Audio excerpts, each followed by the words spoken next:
Gerry Dulac has been covering the Steelers for a long time. By the way, Bill Cowher will join us on the program tomorrow.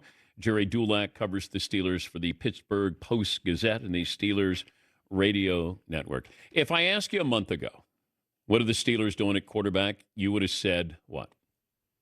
I would have said not Aaron Rodgers for sure, Dan. It was the last thing I thought they would do. I thought it would be between, Russell Wilson and Justin Fields, with a split internally in the organization as to as to which person wants which quarterback. So knowing that the offensive coordinator did not get along with Russell Wilson at the end, they butted heads over how the offense should be run, and knowing that he was a big fan of Justin Fields. I thought they would lean toward that, but then the offensive coordinator doesn't trump the head coach, the GM, and the owner. But there was a split there, so that's the way I thought it would unfold. And given the age difference and the potential with what they saw from Justin Fields, I would have guessed Justin Fields. I would not have guessed waiting for Aaron Rodgers. The Steelers don't feel Steeler-like right now. That you bring in DK Metcalf, you don't have a quarterback, you're waiting for a quarterback that might not show up, and if he shows up, who knows what you're getting. But is there a change of philosophy? Like, it's not just, hey, we went 9-8 and we had a winning season and we lose in the first round. Like, eventually, you got to aspire to a little more than that, I would think. Yeah, Dan, they've made the playoffs for the last 5 years, so it's not like the sky is falling and they're a moribund franchise, but 10-7 each of the last 2 years. But more significantly, first round playoff exits. That's 8 years now without a playoff win. Mike Tomlin has now had 8 one-and-dones. Marty Schottenheimer is the only guy with more, with 9. So, they aspire to more. The move for Aaron Rodgers, without question, Dan, is very un-Steeler-like. That's why I said just a bit earlier that was the last thing I thought they would do, would be get involved with that guy with a lot of the, let's face it, strange behavior that he exhibits. But that's where they are, and where, what they are interested in right now is the same thing they were interested in last year. That is the immediacy of trying to win a playoff game and getting back on track. It's almost one step at a time. That's the next objective, but they haven't even reached that. I will tell you this, whether Aaron Rodgers or if they feel compelled that they need to bring in a veteran through a trade, nobody's getting more than a one-year deal. They are fully aware that it's time to move on and try to find that franchise quarterback. Can you see them doing anything in the draft, quarterback-wise? Well, Dan, they gave up that number 2 pick in the DK Metcalf trade. So it's either number 1, and I don't see him going into the first round this year. But certainly they know they have to do it by next year. Maybe the third round, take a chance on a guy. If there's someone they like, I'm not going to sit here and tell you it's Jackson Dart or Will Howard, but I do know they have interest in those guys, and don't know if they'll be there in the third round. Maybe they have to move into the second round to do so. But I know that is certainly, if it's not urgency this year, it certainly is by next year. Would the Steeler fan base embrace Aaron Rodgers? The feedback / blowback that I've received, Dan, during this whole period is, I don't think anybody is thrilled to see. Oh, some people are, but the majority are not in favor of the move.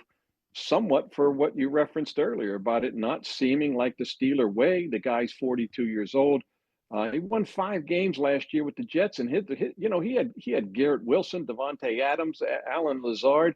He had much better receivers than the Steelers had, and that's what you're looking at here. So it's not like it offers a lot of promise. Dan, I'll say this: Aaron Rodgers is the greatest thrower of the football that I have ever seen.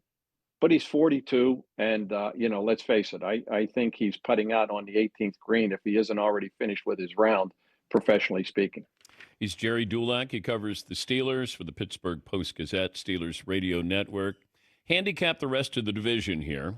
Let me start with the Bengals with what they did last night by tying up those 2 receivers, and maybe they have enough money to sign Trey Hendrickson. Yeah, that's going to be a big key because now you're going to, let's face it, you sign those two, you're going to weaken the rest of your team. I don't blame them for what they did, but that is a lot of money tied up in a quarterback and two wide receivers, probably at the sake of the rest of your team. Trey Hendrickson was the one guy on that defense that gave them a bit of a spark.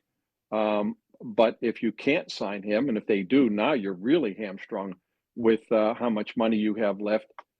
So are those four guys enough to challenge the Ravens? Well, I'm a big Joe Burrow fan, and there's two wide receivers. The one in particular is elite. So I would, because of the issues right now, I'd put them ahead of the Steelers. I never would rank the Browns ahead of the Steelers because, along with the Jets, to me, they're the two most dysfunctional franchises in the NFL. And the Ravens are still the Ravens. So if you want me to handicap it, I'd say Baltimore 1, Cincinnati 2, Steelers 3, Browns 4. It's always nice to have the Browns still in the division there, Jerry. Yes, it is. It means you don't have to finish in the basement. Yeah. But I wonder what they're going to do. Can they get squirrely and take a quarterback, at 2? Well, they would have to trade into the round to get it, Dan, because that second round pick is gone. I will tell you this. I have not gotten any sense of panic in the organization. They feel, if need be, based on what they saw the last 3 games of the 2023 season from Mason Rudolph, that if he has to be your starter, then they will go along with that. All that being said, Dan, this is a team that always, always, always has 2 quarterbacks at the ready, 2 veterans. And so even if they don't sign Aaron Rodgers, they have to bring in some type of quarterback with starting experience, veteran starting experience. Skylar Thompson isn't that guy.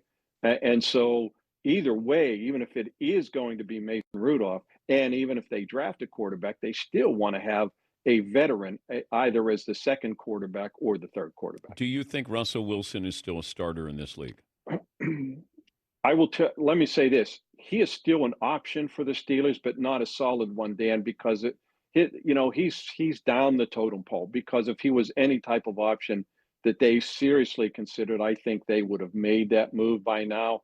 I think Russell Wilson gets a bad rap. I look at what he did for those first 7 games that he started.